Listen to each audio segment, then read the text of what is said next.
Okay, Shannon, let's take a look here. I'm going to make sure everything is all bright here. Looking at your images just overall, I mean, this one, let's see here. Yeah, that's the one. Yep, that's properly exposed pretty well. I kind of like this, and the other ones are seeming to be a little darker, um, which shows me, look at the difference here, look at the difference here. We can see all different types of exposures here. But if you look at your settings, they're all the same. So what makes this problem occur? And I will give you a couple hints. It is the flash, but you have to realize what the guide number is. The guide number is the power to distance. Okay, if you're seeing images coming out a little too dark, like the one in the center here, like this one right there, if you do see something like this, then you increase the power on the flash, plus 1/3, plus 2/3, plus one full stop if you have to. If it's too bright, like in this area here, then you decrease by 1/3, 2/3, one stop, whatever it takes. But this is how you have to experiment. These are way too dark up here, except for this area where you see it's all blown out, and then we lose the light over here. You can see a very big significant difference in here.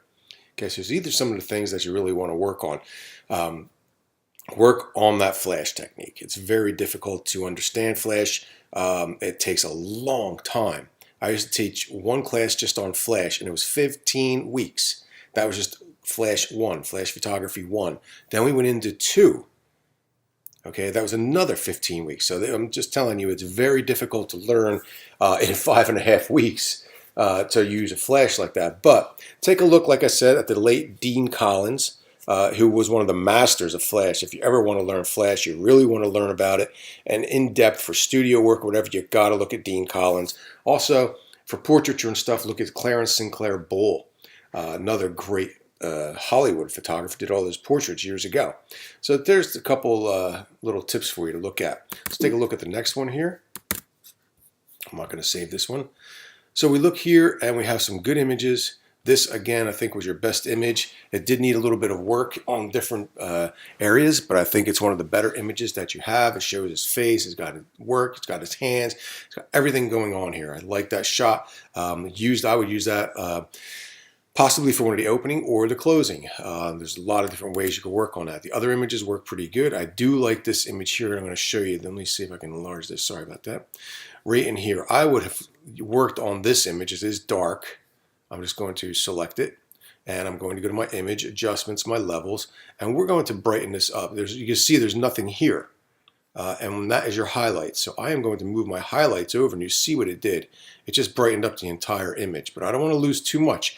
Look in this area, and you're going to start seeing, if I come over too far, you start to lose the detail in the fat right there. So I'm going to bring it up right to there. I go any further, I lose detail. Okay, so I'm going right to the edge, and that's where I start to gain some. Now I'll open up my midtones and I'll come back with some contrast. And you can see it just changes the entire image. Here's before, like it has a gray cloud in front of it, and here this image just kind of pops. Go from here to here, and you can see it's just like bang, pops right off of there. Another thing you may want to do is when you go in to do this, you go into your filter, sharpen, unsharp mask. Okay, I'm up to around 254 here. My radius is at 0.04 with a threshold of 1. Now watch the difference here. I'm going to enlarge this a little bit here for you. And here's before sharpening, and here's after. And you can see it's not a lot what I want to do, but look at the glove. Look at the definition in here, where your focal point is. And that's afterwards. Look up in here. Here's before, here's just the levels adjustment, and now we go to unsharp mask, looking from here to here. Look at the significant difference of your image, okay, by using that unsharp mask. So keep that in mind as well. So let's go to the next one. I'm not going to save this one. Same thing in here. I already explained these here. A couple images did work, but not as strong as the others. And then we come to this one. I did like the one here with the shrimp.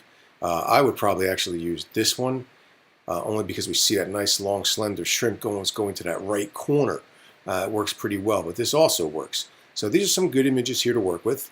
I like the way these came out. I would use them if I sent you on this assignment. As a former editor, I would send somebody out to maybe do something like this. I would accept most of your images after they were cleaned up a little, but they look pretty good.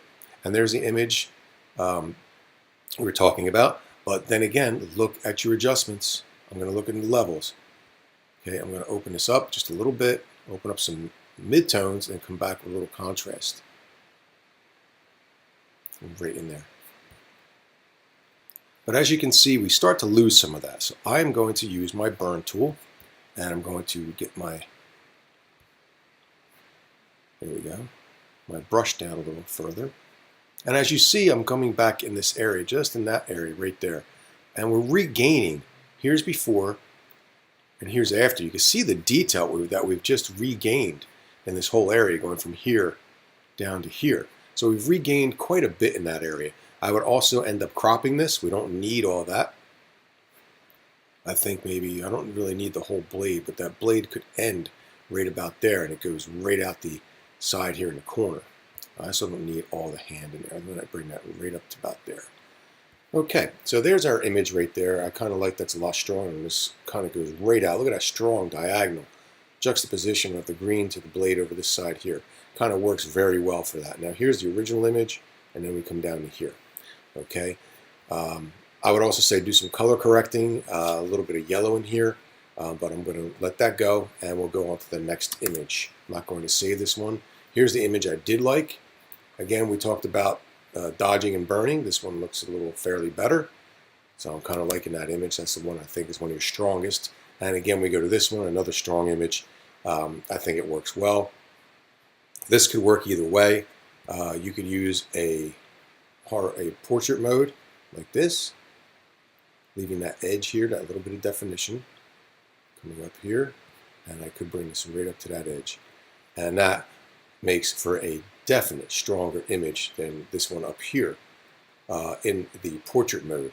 I just like the way that looks. It just really fits in, and utilizing what we call white space. This would leave me room for text if I needed it. Okay, so kind of work on your images like that. Take these tips, and I hope you're getting a good audio on this one. Like I said, I looked at the other audio I sent you on 3 different Macs, 2 laptops, and another desktop, with no problem whatsoever. So I'm hoping this comes in clear for you.